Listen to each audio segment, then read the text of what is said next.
Assalamualaikum warahmatullahi wabarakatuh. Perkenalkan, nama saya Uswatun Hasanah. Saya mahasiswa S2 UPY. Di sini saya akan menjelaskan tugas 3, yaitu analisis prinsip pengembangan kurikulum. Pada mata kuliah kajian pengembangan kurikulum dengan dosen pengampu Bapak Taufik Muhtarom, MPD PhD.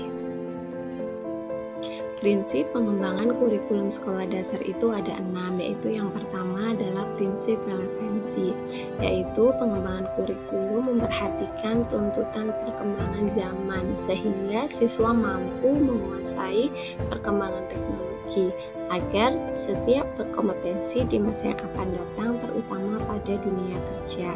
Dan prinsip yang kedua adalah prinsip fleksibilitas, yaitu pengembangan kurikulum berupaya agar hasilnya fleksibel dalam implementasinya. Hal ini memungkinkan penyesuaian berdasarkan situasi dan kondisi, tempat dan waktu yang selalu berkembang, serta kemampuan dan latar belakang siswa. Pengembangan kurikulum memberikan kebebasan bagi pendidik dalam mengembangkan program pembelajaran yang sesuai dengan bakat, minat, dan kebutuhan siswa. Prinsip yang ketiga yaitu adalah prinsip kontinuitas, yaitu prinsip ini perlu adanya berkesinambungan dalam kurikulum baik secara vertikal maupun secara horizontal. Prinsip yang keempat yaitu prinsip efisiensi, di mana makna lain dari prinsip efisiensi adalah ekonomis, yaitu diterapkan dengan tenaga, waktu, dan biaya sedikit atau sekecil mungkin untuk mendapatkan hasil yang optimal. Prinsip yang kelima yaitu prinsip efektivitas, yaitu perencanaan pengembangan kurikulum sebagai penjabaran dari kebijaksanaan pemerintah di bidang pendidikan yang memiliki tujuan, visi, pengalaman belajar, dan penilaian.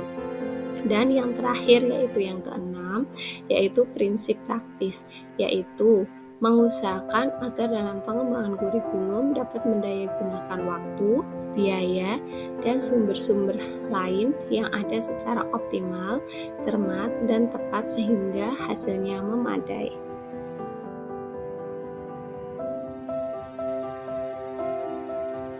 Kurikulum Merdeka adalah sebuah kebijakan pendidikan yang diluncurkan oleh Kementerian Pendidikan, Kebudayaan, Riset, dan Teknologi Indonesia sebagai bagian dari upaya untuk memperbaiki sistem pendidikan dan meningkatkan kualitas pembelajaran di sekolah.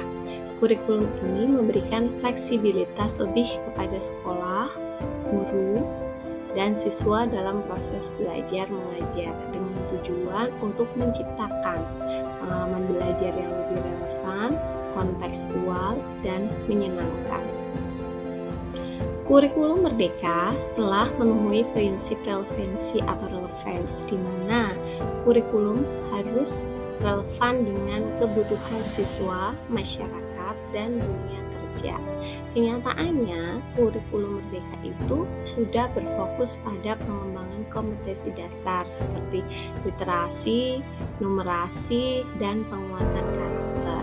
Misalnya, proyek-proyek pembelajaran yang menekankan pengembangan keterampilan abad ke-21 seperti berpikir kritis, kreativitas, komunikasi, dan kolaborasi, sehingga prinsip ini relevan dengan tuntutan zaman dan kebutuhan masa depan siswa. Maka bisa disimpulkan bahwa kurikulum Merdeka sudah memenuhi prinsip relevansi. Yang kedua yaitu prinsip fleksibilitas, yaitu di mana kurikulum itu harus memberikan ruang bagi penyesuaian sesuai dengan kondisi dan kebutuhan lokal. Contoh nyatanya yaitu pada kurikulum Merdeka memberikan kebebasan kepada guru untuk menyesuaikan materi dan metode mengajar dengan konteks lokal. Misalnya contoh nyatanya itu di SD kami yaitu SD Negeri Tambingan 1. SD kami itu terletak di daerah sekitar pegunungan. Jadi sekitar lingkungan sekolah itu banyak area sawah yang ditanami dengan berbagai macam sayur dan mayur. Maka dari itu, guru dapat memanfaatkan atau menggunakan sumber daya alam sekitar itu sebagai bahan ajar dalam pembelajaran sains. Contohnya kemarin yaitu pada perkembangbiakan vegetatif tumbuhan pada kelas 6, yaitu gurunya mengajak siswa untuk terjun langsung ke dalam sawah tersebut untuk mencari tentang berbagai macam perkembangan vegetatif pada tumbuhan, sehingga prinsip fleksibilitas ini sesuai dengan kurikulum Merdeka. Yang ketiga yaitu prinsip kontinuitas, yaitu kurikulum harus memastikan adanya kesinambungan dalam proses pembelajaran dari satu jenjang ke jenjang berikutnya. Contohnya yaitu kurikulum Merdeka itu menjaga kesinambungan dengan memperkenalkan modul belajar yang berkelanjutan dari kelas ke kelas. Contohnya, keterampilan membaca dan menulis itu diperkenalkan secara bertahap dan berkelanjutan dari kelas 1 hingga kelas 6 dengan tingkat kesulitan yang meningkat secara bertahap, sehingga dapat kami simpulkan bahwa kurikulum Merdeka sudah memenuhi prinsip kontinuitas. Yang keempat yaitu prinsip efisiensi, yaitu di mana kurikulum harus efisien dalam penggunaan waktu, sumber daya, dan tenaga pengajar. Dalam kurikulum Merdeka itu sudah memberi kebebasan kepada guru dalam mengatur waktu belajar dan penggunaan sumber daya yang lebih fleksibel. Jadi belajarnya itu bisa di mana saja dan fleksibel. Misalnya, guru dapat menggabungkan beberapa jam pelajaran untuk proyek tertentu yang memerlukan waktu lebih lama tanpa terikat oleh jadwal kelas yang kaku, sehingga dalam kurikulum Merdeka sudah memenuhi prinsip efisiensi. Kelima yaitu prinsip efektivitas, di mana kurikulum harus efektif dalam mencapai tujuan pendidikan yang diinginkan. Dalam kurikulum Merdeka berfokus pada pencapaian kompetensi yang lebih dalam daripada sekedar penyelesaian materi. Contoh konkretnya itu adalah penerapan asesmen formatif yang tentunya itu nanti membantu guru memonitor perkembangan siswa dan menyesuaikan pembelajaran untuk memenuhi kebutuhan individu siswa, sehingga nanti hasil belajarnya itu lebih optimal, sehingga dapat disimpulkan bahwa kurikulum Merdeka sudah memenuhi prinsip efektivitas.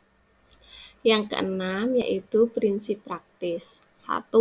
Kurikulum Merdeka itu adalah mudah dipahami, yaitu di mana kurikulum Merdeka itu mudah dipahami oleh guru maupun oleh peserta didik.